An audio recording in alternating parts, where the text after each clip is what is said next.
Fala, turma da AgroMinds, como é que vocês estão?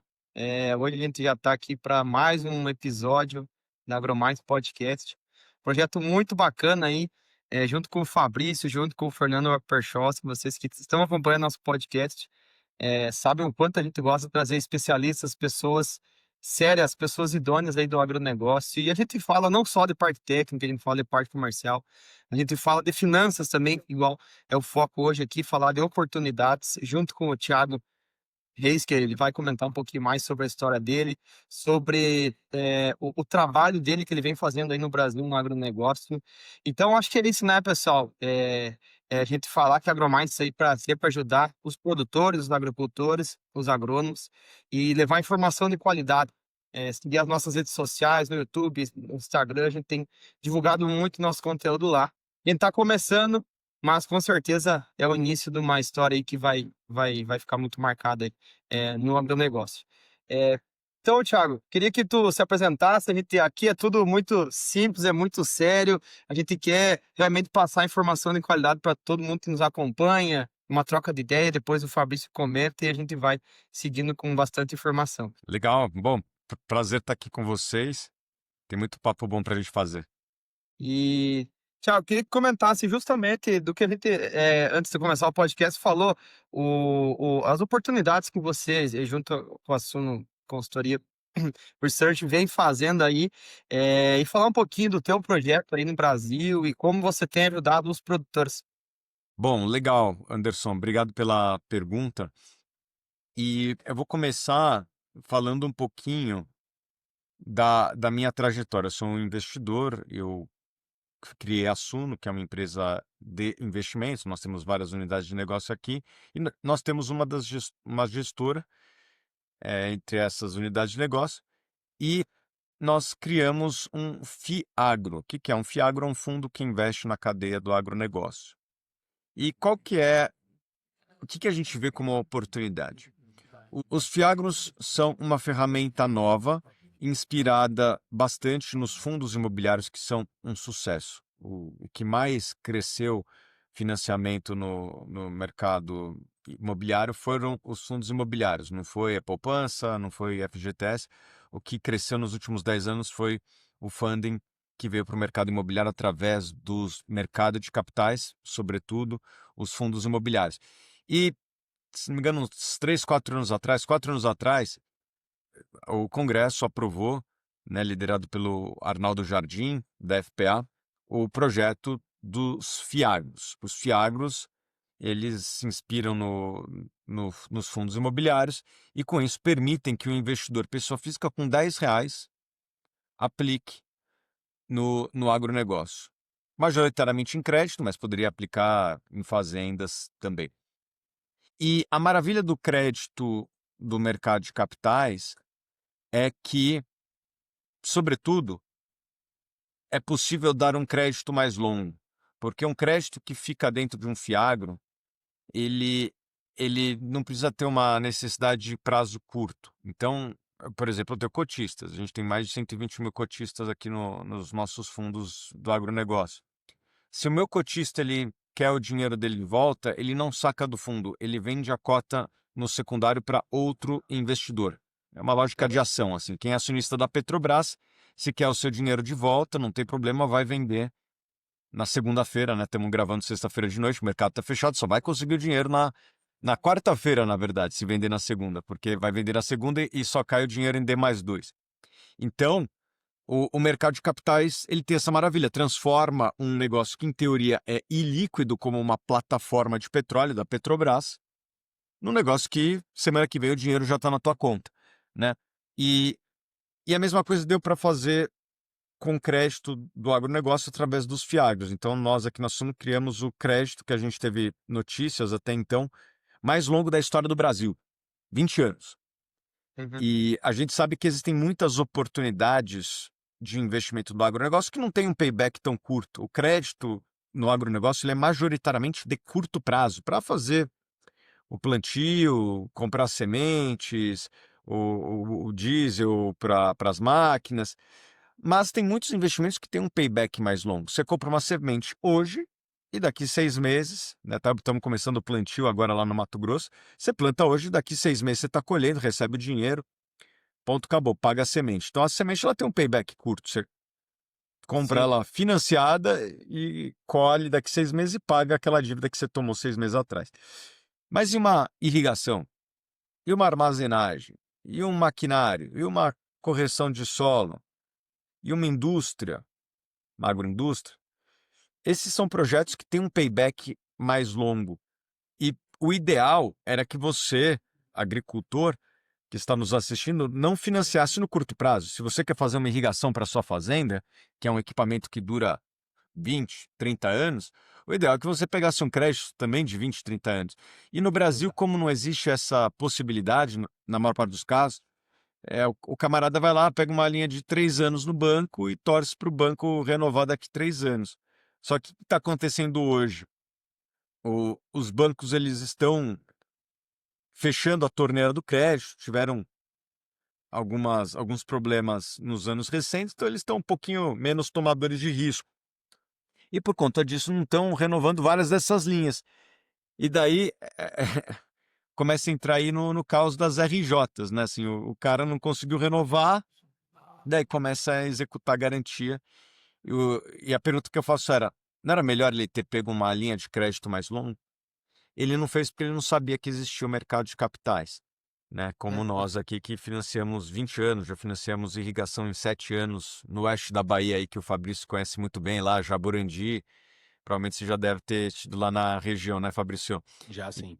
Então, lá é uma região que precisa de irrigação, sem irrigação a Não vai. produtividade ela fica comprometida e um equipamento de irrigação ele dura bastante, o ideal é que você financiasse também no longo prazo. Então, essa é a maravilha do mercado de capitais, é assim que a gente tem se posicionado, buscado financiar o crédito de longo e longuíssimo prazo para essas oportunidades do agronegócio.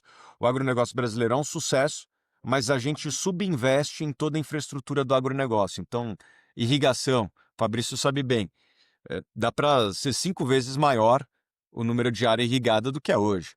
Armazenagem, minha câmera está meio ruim, né? A armazenagem é um caos, né? A gente nunca teve um gap tão grande de falta de armazéns no Brasil. Logística, não preciso falar, é horrível. Não tem rodovia, não tem ferrovia, não tem hidrovia. É tudo um caos. Energia elétrica, as máquinas são antigas, os caminhões são antigos, a idade média dos caminhões do Brasil é o dobro do que é lá fora.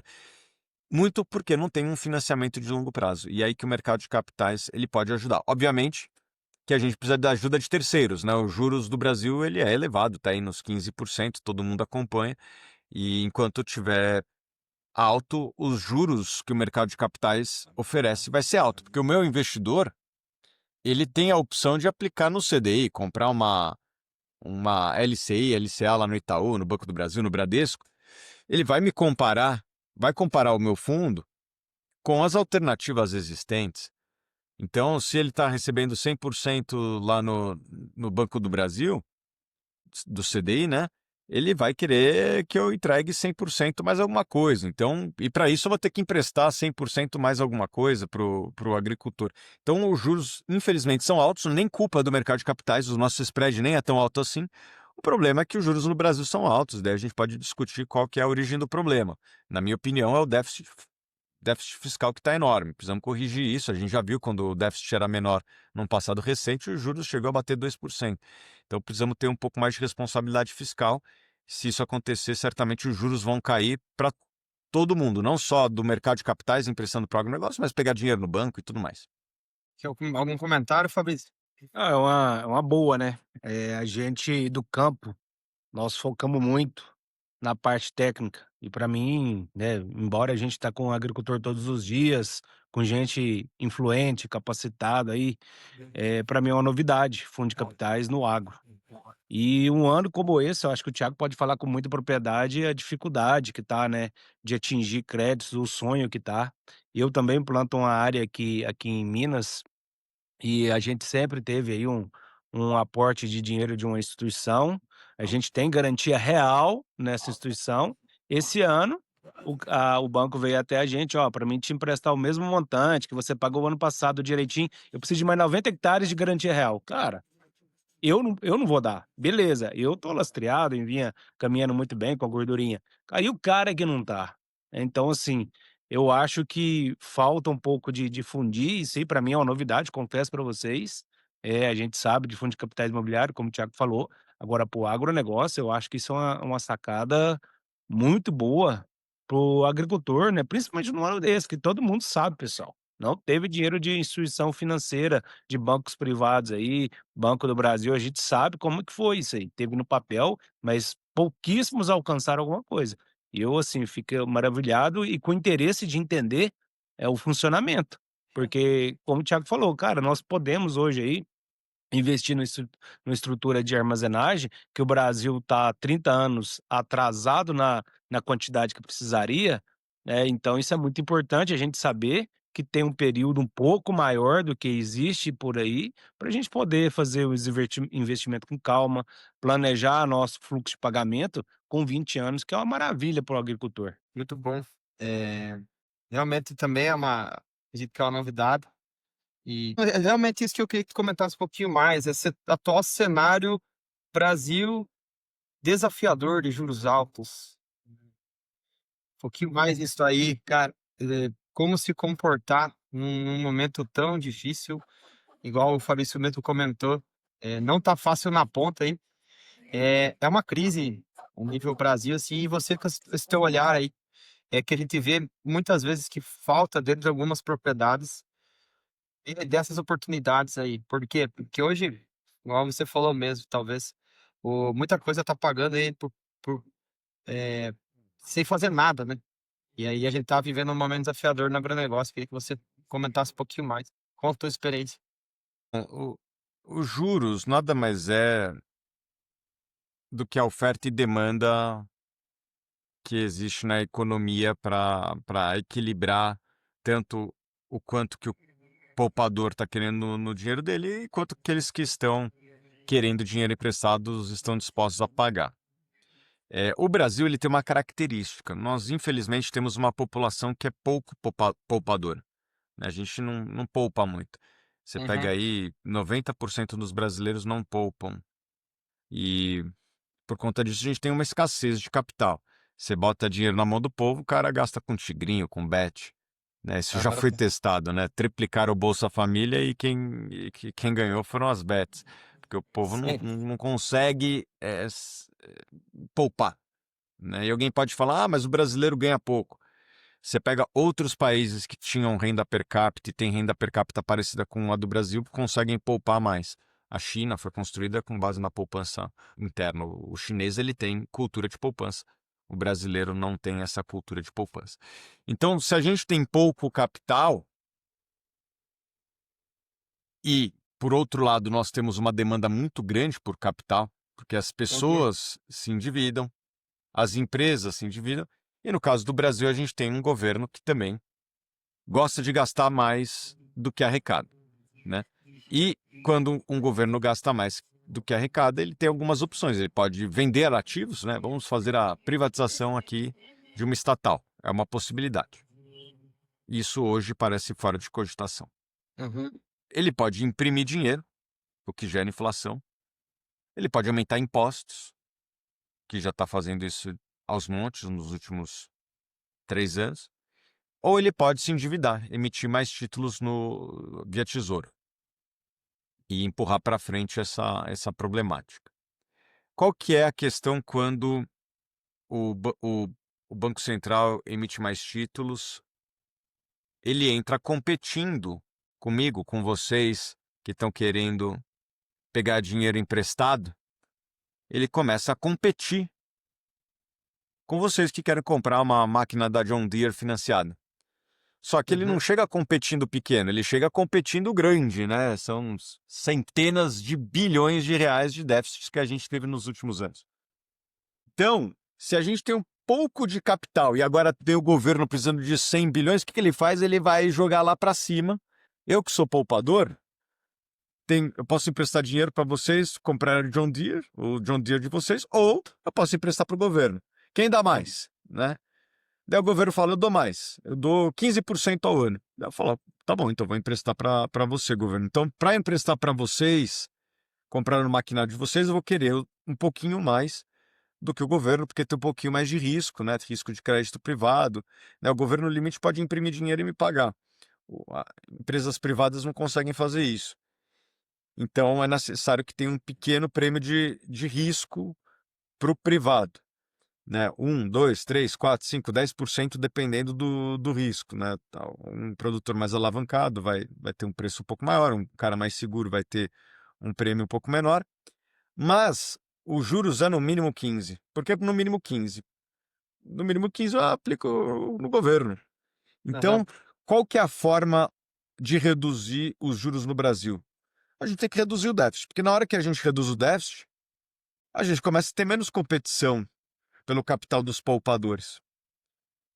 Óbvio que a gente sabe, não é uma vontade do governo atual, ainda mais agora, fazer um ajuste fiscal olhando para o custo. Eles estão sempre atrás da receita através de novos impostos, que me parece também, né, que a sociedade está ficando sufocada, não aguenta mais, né? Tem situações bizarras acontecendo. Se aumenta a tributação dos produtos chineses, lá da Shein, da Alibaba, etc., começa a lucrar menos o governo, porque vende menos e quando vê o correio começa a dar prejuízo também, porque não tem mais volume para operar.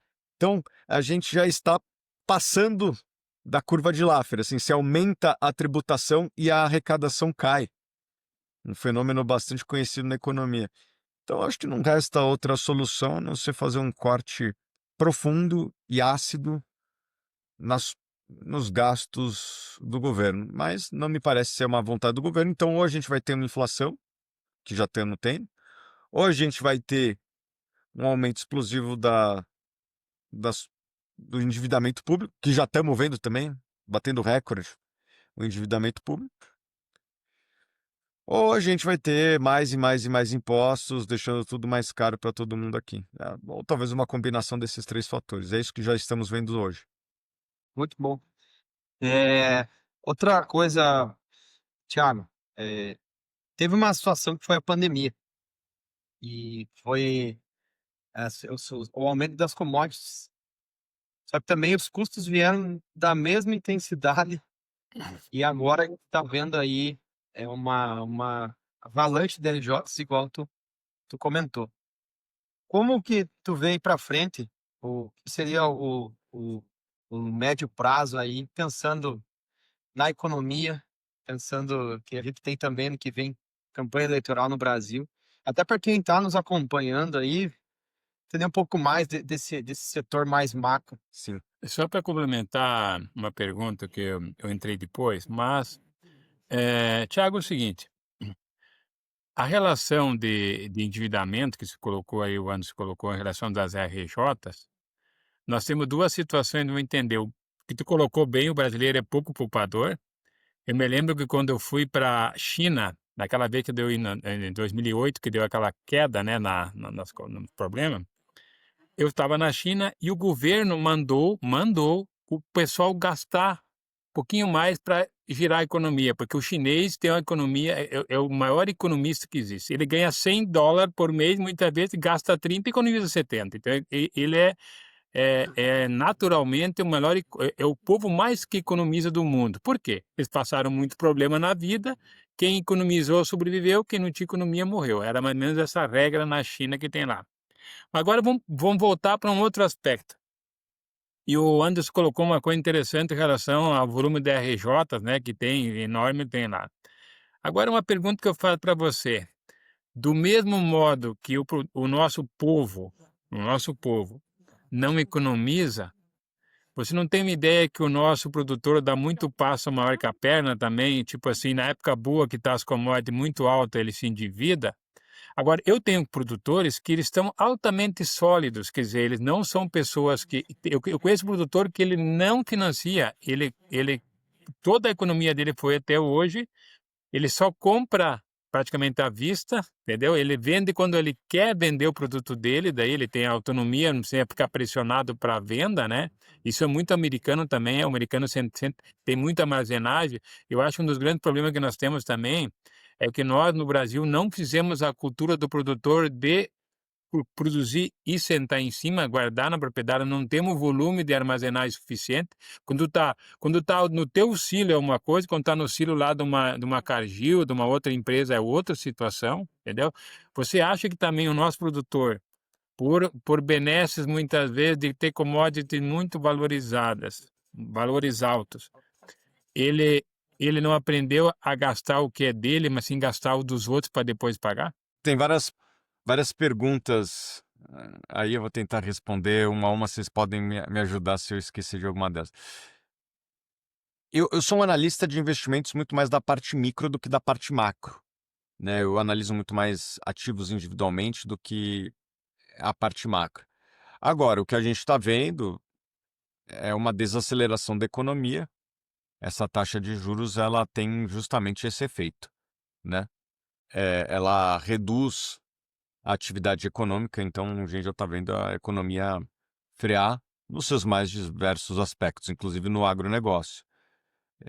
Esses juros altos eles atrapalham o endividamento do agricultor, até contribui com as RJs que a gente tá vendo por aí. Os juros começam a ficar muito alto, a parcela começa a ficar gigante e, e com isso não dá para pagar.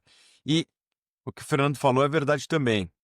Existe uma cultura na agricultura, obviamente que não dá para generalizar, mas do agricultor ele tem essa pegada de operar alavancado, né? E quando sobra dinheiro ele vai lá e compra outra terra. Ele tem sempre aquela visão saudável de expandir, mas quando o cara toma um risco se alavancando, se endividando, obviamente que isso pode ter consequências lá na frente. Não é que o agricultor não é poupador, ele é alavancado, ele toma risco.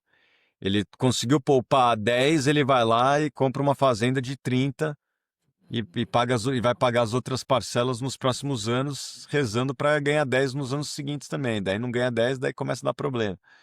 Mas não é que ele não é poupador, ele é tomador de risco, às vezes, demais das contas. E também tem os agricultores um pouquinho mais pé no chão. Então tem vários tipos de agricultor. Mas o pessoal do agro, ele tende a ser mais alavancado do que outros empresários. Não sei se vocês concordam comigo. Sim, com certeza. Algum comentário, Fabrício? Não, eu acho, só para complementar também, a gente citou pandemia, a gente viu precificações das commodities jamais vista, né? Soja aqui na região chegar a R$ 200. Eu acho que era ano do agricultor fazer uma gordura e aconteceu o contrário. Esse cara começou a pegar pasto, abrir pasto. Aqui existia uma tradição, quando você abria um pasto, o primeiro ano era zero, ia subindo 2 sacos no segundo e estabilizava. Soja de R$ 200, eu vi gente pagando aqui R$ 2.000 para abrir pasto. É insustentável. O cara foi numa feira dessa aí, comprou um conjunto trator e plantadeira por R$ 3 milhões e não travou em soja. Aí ele fez uma conta na cabeça dele, eu preciso de X saco. Hoje ele está endividado, se ele vender esse maquinário dele, ele não paga nem metade da parcela que ficou para ele. Ele não travou em soja, hoje ele precisa de 3 vezes mais aí o volume de soja. Então, assim, eu acho que essa elevação de preço, ela foi gostosa, que ninguém nunca tinha vendido soja nesse patamar, mas ela deixou muita gente mal acostumada. Eu acho que é mais um comentário do que é o que a gente viu aqui na região.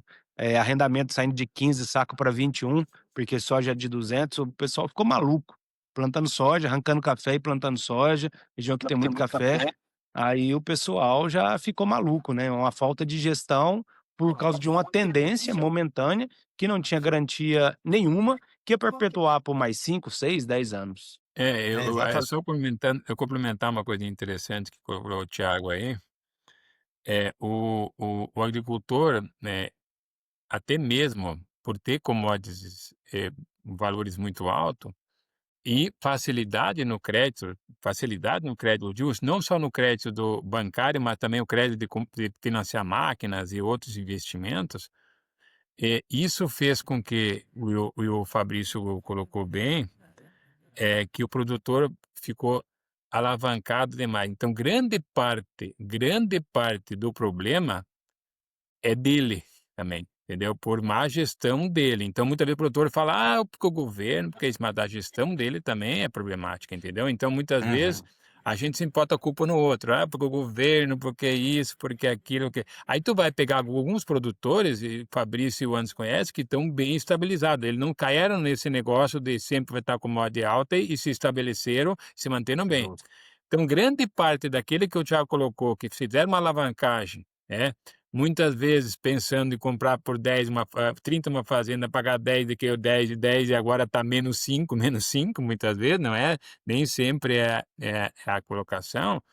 E aí, claro, que daí nós também criamos numa forma jurídica, uma maneira de proteger muitas vezes aquele que alavancou mal, né, fez as RJ, são alavancados pelo setor judiciário desse, e isso acaba respingando também, Fabrício e Anderson e Thiago, naquele bom pagador, ele acaba recebendo Sim, uma avalanche desse aspecto. Por que que eu falo esse ano ficou muito claro isso. também no Peru? São 3 situações diferentes. Eu trabalho aqui no Brasil, conheço essa realidade, conheço o Paraguai também, e o Paraguai ele é muito mais pé no chão que nós, porque lá é tudo dolarizado, você compra em dólar e vende em dólar, então a moeda tua é aquela real, não é aquela, entendeu? Então isso tem aquela preocupação. Então, tu for ver o produtor paraguaio, ele é muito mais pé no chão, porque a moeda dele não tem a flutuação cambial, lá ele Caiu, faz né? essa. Agora, é Acho que a claro que eu vou internet para dele outros caiu. países como o Peru. Então, Thiago, o que eu coloco, por exemplo, lá no Peru eu trabalho, são tudo empresas, não é aquele produtor que faz lá. Então, eu trabalho por fundos de investimento, lá é fundo de investimento. Então, acaba sendo mais uma. Eu acho que muitas vezes, e aí eu coloco mais para o Fabrício, para o Anderson, que conhece mais da agricultura, você é mais uma parte econômica, o produtor, aquele que me diz o coisa, tô vendendo soja a duzentão, agora ninguém me segura, né, entendeu? Já tô ali, entendeu? Então isso também, um pouco o ímpeto do produtor não botar os pés no chão e ver a realidade que aquilo nem sempre é ser, e não calcular que nem colocou e muitas vezes nem eu acho que travar em soja ou coisa, é saber que aquele valor que ele vai travar não vai pagar. Muitas vezes não a conta total não sobe. Eu preciso 10.000 sacos, mas eu colho 5, como é que onde vai ser os 5? Ah, mas eu o soja vai subir, então ele acaba dando até passos maiores que a perna, por alavancagem maior. E aqui no Mato Grosso tu vai ver agora, há semanas e semanas, uma EJ de 300 milhões, outro 500 milhões, 600 milhões, entendeu? É volume enorme, por quê? Porque eu acho que nós, o produtor também muitas vezes faz meia culpa que o custo do dinheiro tá alto e sem dúvida o governo é o maior coisador do dinheiro, mas grande parte também nós temos que reconhecer, né, Tiago, que a culpa é da porteira para dentro, muitas vezes até maior do que a porteira para fora. Então o produtor não gosta de ouvir isso, né, porque ninguém gosta de ouvir que o culpado é ele. Então isso é um pouco irreal. Agora, nos Estados Unidos, eu conheço, eu tive lá muitas vezes, eu conheço a cidade, o produtor faz uma situação um pouquinho diferente. E sem dúvida, esse ano, por exemplo, o ano passado e esse ano, para o americano desculpa um termo, tá manhaca desgraçada para eles também, por causa do custo das commodities. Mas o produtor americano, ele pega, gasta tanto, vai lá o produto, calça na bolsa, vende e vai pescar. Ele vai lá, pega o barco dele, eu quero ganhar tanto e vai embora. Pelo menos era assim que fazia, né? Eu tenho tantos mil sacos, tanto foi meu custo, tanto ganho e lá para der. O americano ele não era muito de fazer que nem o brasileiro fazer, né? Se tá alto o preço, espera ficar mais alto. Ele joga, melhora um pouquinho nesse aspecto. Por mais que quando as commodities estão baixas, todo mundo vai para o beleléu, não é uma coisa normal. Mas eu acho que grande parte, eu acho que se nós dividir aqui o problemática está 50, vamos tentar equalitar 50% da porteira para dentro e 50% para fora. Muitas vezes isso pode estar muitas vezes até maior da porteira para dentro do que a porteira para fora. Qual a tua opinião, Thiago? Bom, foram muitos assuntos trazidos pelo Fernando, né? Existem os riscos, vamos dizer assim, macroeconômicos, existem os riscos que são mais, vamos dizer assim, da região. Pode não chover e pode ter uma peste, pode ter alguma coisa assim.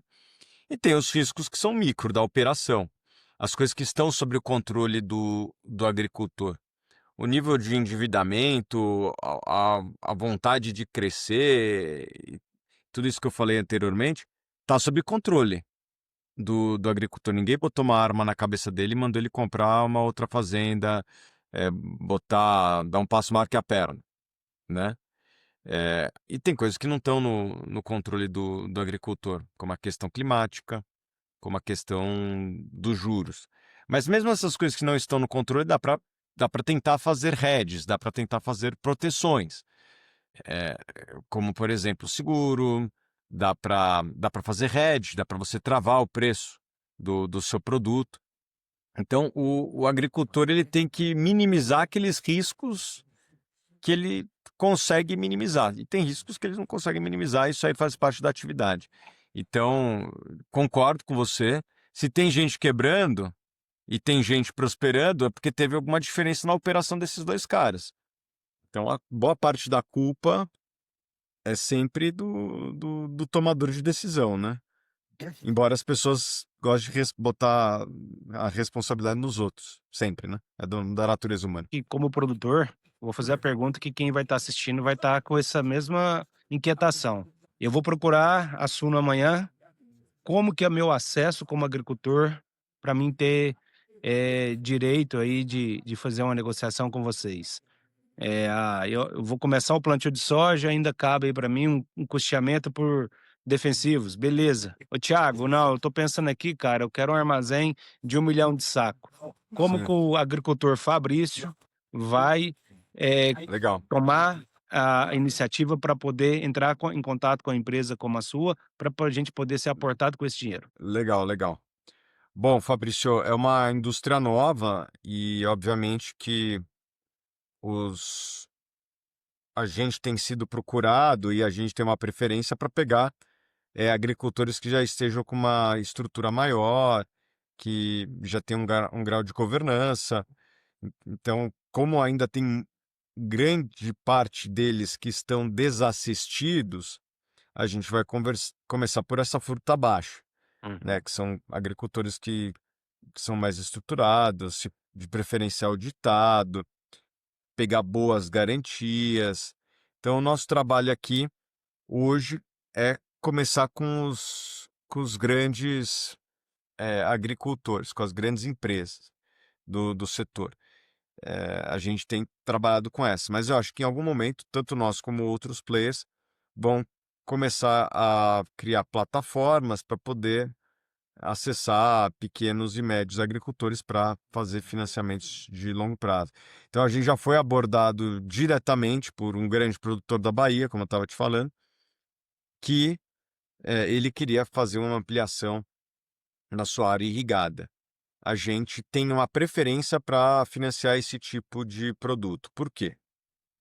Porque o financiamento de curto prazo é o mar vermelho, é uma competição muito grande. Tem Banco do Brasil, tem os grandes bancos, tem as tradings. E a gente que é novo, a tendência é que não chegue o melhor crédito. Essa é a verdade. Agora, qual arma que a gente tem que os outros não têm? Eu consigo fazer um crédito de 20 anos. Então, eu consigo acessar ótimos players fazendo um financiamento que não tem disponível no mercado. Esse foi o nosso posicionamento. Foi assim que a gente tentou se diferenciar no mercado e tem tido sucesso. Não tivemos nenhuma inadimplência, né? A gente tá vendo a inadimplência do agro explodindo, a gente não teve nenhuma. Por quê? Porque a gente focou nos bons players em linhas que não eram facilmente encontradas no mercado, para não dizer inexistentes. E com isso a gente conseguiu ter uma relação de risco-retorno muito interessante para o nosso cotista. Então, hoje, a Suno ainda não atua com o pequeno produtor, aquele cara que tem 200 hectares, 300 hectares. Infelizmente, hoje a gente não atua. Quem sabe um dia no futuro, enquanto a gente vem atender esses caras. Mas hoje a gente tem um mato muito alto nos grandes agricultores que já tem uma estrutura mais robusta, que tem uma governança mais testada, não está tudo na figura do agricultor. Já tem lá um time de operações, já está tudo terceirizado, já não está somente na mão do dono da fazenda, então, pô, se ele for dessa para melhor, o time vai continuar plantando lá.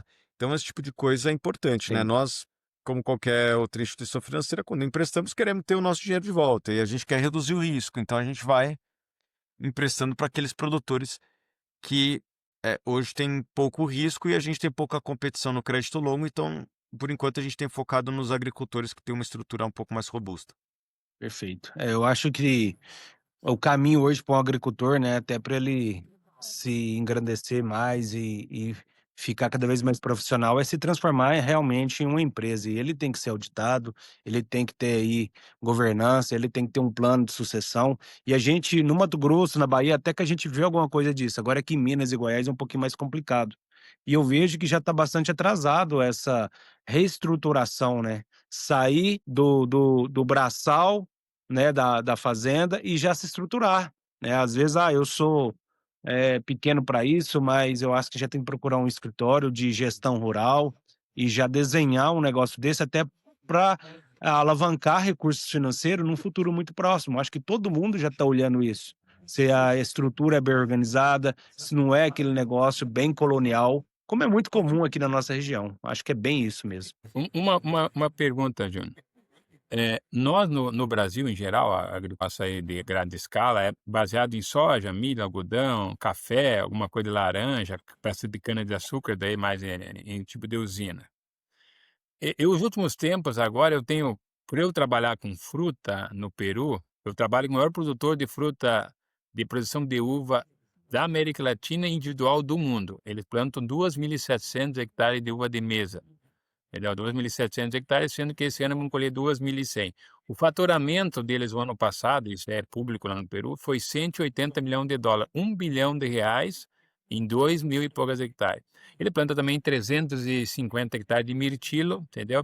Ele foi comprado em janeiro do ano passado, não dessa safra aqui, foi comprado pelos donos da Emirates. A Emirates comprou esse grupo lá, era um grupo chileno, e quando ele estava para lá. Entendeu? Então, tu imagina o seguinte, em 2.100 hectares, tu faturar 180 milhões de dólares. Então, eu fui procurado agora esses dias para o pessoal do Nordeste, empresários grandes, para ver da possibilidade de implantação dessas culturas de alto valor agregado, entendeu?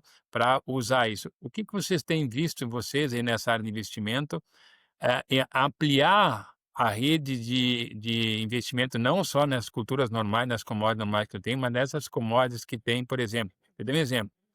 Eu tenho um Sim, cliente do sim, Peru que ele está exportando mirtilo hoje a sim. 9,70 dólares o quilo. O quilo. Estão vendendo de 24 a 32 dólares a caixa de uva de 8,2 quilos que eu atendo lá. Então, se tu pegar, eu atendo no Peru, o maior produtor, que é a Grupo Rapel, e o 10º, que é a Drocasa, entendeu? Eu sou os primeiros e o 10º lá, entendeu? Eu tenho um pequeno produtor lá de 50 hectares que fatura 10 milhões, entendeu? Então, para tu Sim. ter uma ideia como é. Então, o que você tem É. visto para vocês aí que estão no setor de investimento, a abertura de novos players, né, de novos negócios também, Sim, para sim. entrar nesse ramo, por exemplo, de diversificação. E eu estou vendo algumas empresas grandes também de grãos que estão pensando em entrar em cacau, que já estão entrando em outras culturas, como provavelmente fumo e outras culturas também, né? Uhum. Tem problema não, mas outras culturas. O que você tem visto aí Sim. de mercado, por exemplo? Por exemplo, um grande produtor querer plantar uva, mirtilo, qualquer coisa assim de valor agregado. Bom, legal, Fernando, sua pergunta é muito boa e eu gosto muito desse tema de agregação de valor ao agronegócio. E eu acho que o Brasil tem potencialidades enormes. A gente já faz um pouco disso aqui. A gente fez um financiamento para uma cultura que não é tão de nicho quanto o mirtilo, mas não é tão grande quanto a soja, que é o leite.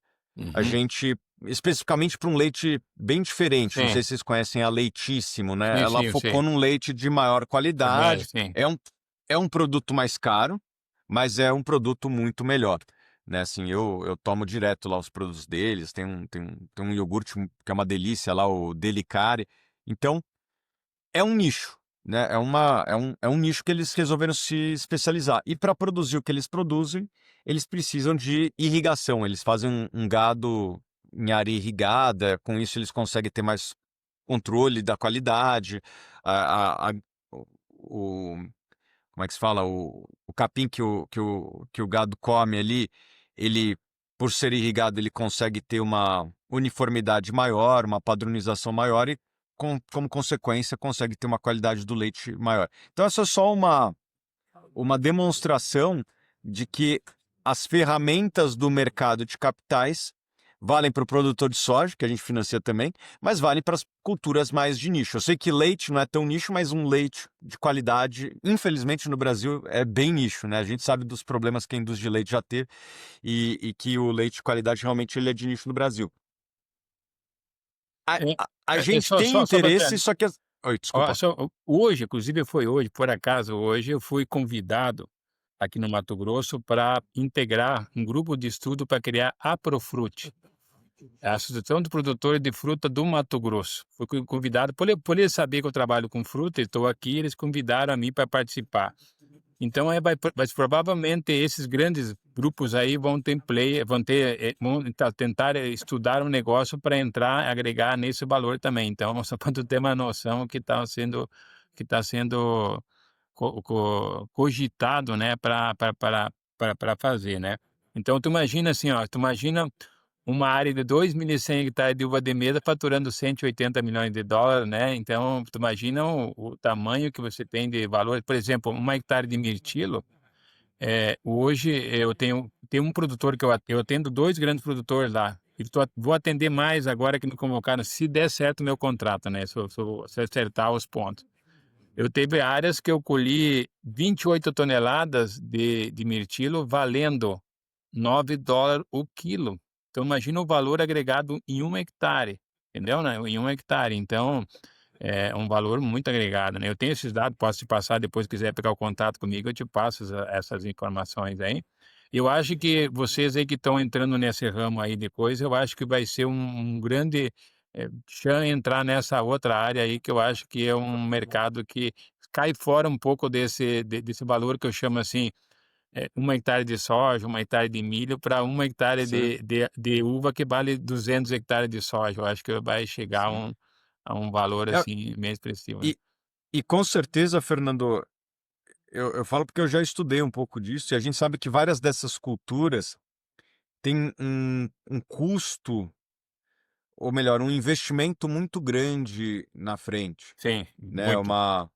Uma uva, ela não é que nem a soja que você planta hoje, daqui 6 meses você já está colhendo e bota dinheiro para dentro. Muito bom, né, Thiago, eu acredito que isso que é um pouquinho da AgroMinds, é uma troca de ideia realmente de valor, sabe? A gente integrar, áreas, integrar conteúdos. E eu queria que tu deixasse uma mensagem aí para a turma do agro aí, você que gosta muito, né? A gente já trocou ideia, a tua visão, né? Como uma pessoa que tem uma história muito bacana aí, tem resultado e tem ajudado e contribuído para os produtores, falar realmente uma mensagem final aí para a turma do agro aí, que eu tenho certeza que tu admira muito, a gente acompanha nas redes sociais aí, sabe o belo trabalho que tu vem fazendo, e a gente também, queria muito te trazer aqui para trocar uma ideia e fazer essa conexão, essa ponte contigo. Bom, legal, Anderson. Sabe que eu acompanho também seu trabalho lá que você está fazendo em Roraima, muito inovador, é uma nova fronteira que tem muita oportunidade. Quero um dia visitá-lo aí, conhecer esse belo estado do nosso país e conhecer o agronegócio aí no norte. Eu sei que é um agro que tem uma característica diferente, tem outras épocas, outros materiais, tudo, então tô morrendo de curiosidade para ir aí conhecer. Eu acredito que o mercado de capitais, que é onde eu atuo, ele vai ser o futuro do financiamento do agronegócio. Os créditos provenientes de governo, eles já são insuficientes e eu tenho uma má notícia e uma boa notícia. A má notícia é que eles vão ser cada vez mais insuficientes, pessoal. O déficit público, ele é enorme e, obviamente, não tem dinheiro para tudo nem para todos. Então, pensar que o governo vai conseguir dar cada vez mais apoio para o agro é impensável, porque o agro ele cresce num ritmo muito forte, ele precisa de bastante capital e as contas públicas não têm capacidade de acompanhar essa velocidade do agro brasileiro. Então, o agro brasileiro ele vai ter que buscar outras fontes de financiamento. A boa notícia é que o mercado de capitais, que tinha uma presença muito baixa, tem aumentado a sua Boa. participação e tem condições de mais do que suprir. Fazer coisas que o governo não consegue fazer. Eu dei um exemplo aqui nosso, aqui na Suno, de crédito de 20 anos para o agronegócio. Eu não tenho conhecimento de nenhuma linha de governo de 20 anos. Então, essa é uma das maravilhas que o mercado de capitais consegue prover. Qual que é um ponto de atenção? O mercado de capitais tem investidores do outro lado. Nós representamos mais de 120 mil cotistas. Então, o jeito de trabalhar do mercado de capitais é um jeito único. Exige-se mais governança, exige-se mais transparência, exige-se uma série de coisas. E outra coisa, ficou inadimplente, vai executar a garantia, não é governo que você conversa, aqui é assim que funciona, né? Isso é bom, inclusive, para quem mais se beneficia com isso é o bom pagador, porque se eu não consigo retomar a garantia, eu vou ter que emprestar mais caro para todo mundo, simples assim, para compensar para o meu investidor. Então, o jeito de trabalhar do mercado de capitais, não é da Suno, é de todo mundo, é de banco, Travou assim, é de tudo. banco Só privado. presta internet. Vai ter negociações duras caso não seja pago. É parte da regra do jogo. Então, o que a gente espera? Que as pessoas do outro lado sejam éticas, sejam competentes nos seus negócios e que daí viram dinheiro como outro qualquer. Pagou os juros, pagou as parcelas, está tudo certo. Se quiser, vamos fazer outros negócios juntos. E é isso que a gente quer fazer aqui na Suno, financiar projetos do agronegócio brasileiro. Não é nosso interesse atrapalhar a vida de ninguém, né? Não é aquele... As pessoas às vezes pensam, o credor ele só está querendo me atrapalhar. Não, a pior coisa para o credor é ter que retomar uma garantia. O meu negócio aqui, eu fico em São Paulo, não é operar uma fazenda no Mato Grosso ou em qualquer outro canto. O meu negócio é emprestar o dinheiro, receber o dinheiro e emprestar dinheiro para o próximo. Se essa engenharia ela deixa de funcionar, bom, eu vou ter que recuperar o capital, talvez seja executando a fazenda e depois vendendo. Então, é assim que a banda toca, mas quem soube aproveitar o mercado de capitais no agronegócio se deu muito bem. Vamos dar aqui alguns exemplos. As empresas líderes de carnes no Brasil são as empresas que mais exploram os mercados de capitais. Fizeram IPO, emitem dívida constantemente. A mesma coisa a gente pode falar para o segmento de papel e celulose. As grandes empresas de papel e celulose são as empresas listadas na Bolsa, que fizeram IPO às vezes décadas atrás, e que constantemente acessam o mercado de dívida também. Isso vai acontecer em todos os mercados. Um mercado que exige muito capital, você precisa ter uma atenção ao seu custo de capital. E uma das formas, ou para mim, a melhor forma de você reduzir o capital é acessando o mercado de capitais. Obviamente que os níveis de exigência são maiores, mas aqueles players que acessaram o mercado de capitais, eles estão ganhando participação de mercado e vão continuar ganhando porque vão ter acesso a capital mais barato. Então, essa é a sugestão que eu dou para quem está nos assistindo até aqui. Estude mais a respeito do mercado de capitais, que pode sim ser um parceiro de longo prazo para o seu negócio. Muito bom mesmo. Acho que a gente fica muito feliz de receber tanta informação que vem para contribuir, né? A gente até fala igual o que o Fernando falou, o Fabrício falou também muito. A gente gosta de falar que o produtor tem que se tornar uma empresa, e nada melhor do que trazer um parceiro aí que é você para contribuir junto conosco. Agradecer mesmo a todos vocês aí, Fernando, Fabrício, Thiago, aí um agradecimento especial por tirar um tempo, conversar conosco. Falar para todo mundo aí que não conhece o Thiago, seguir ele lá no Instagram, tem um trabalho muito bom, um trabalho bem didático também nas redes sociais, a Suno.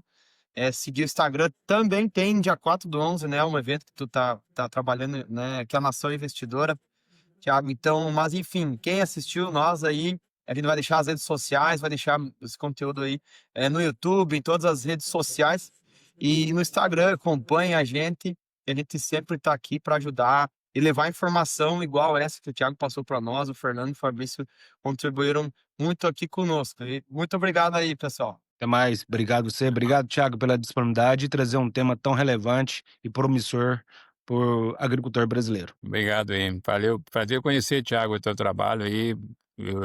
Boa sorte aí e bons investimentos. Valeu, obrigado. Valeu, pessoal. Até a próxima.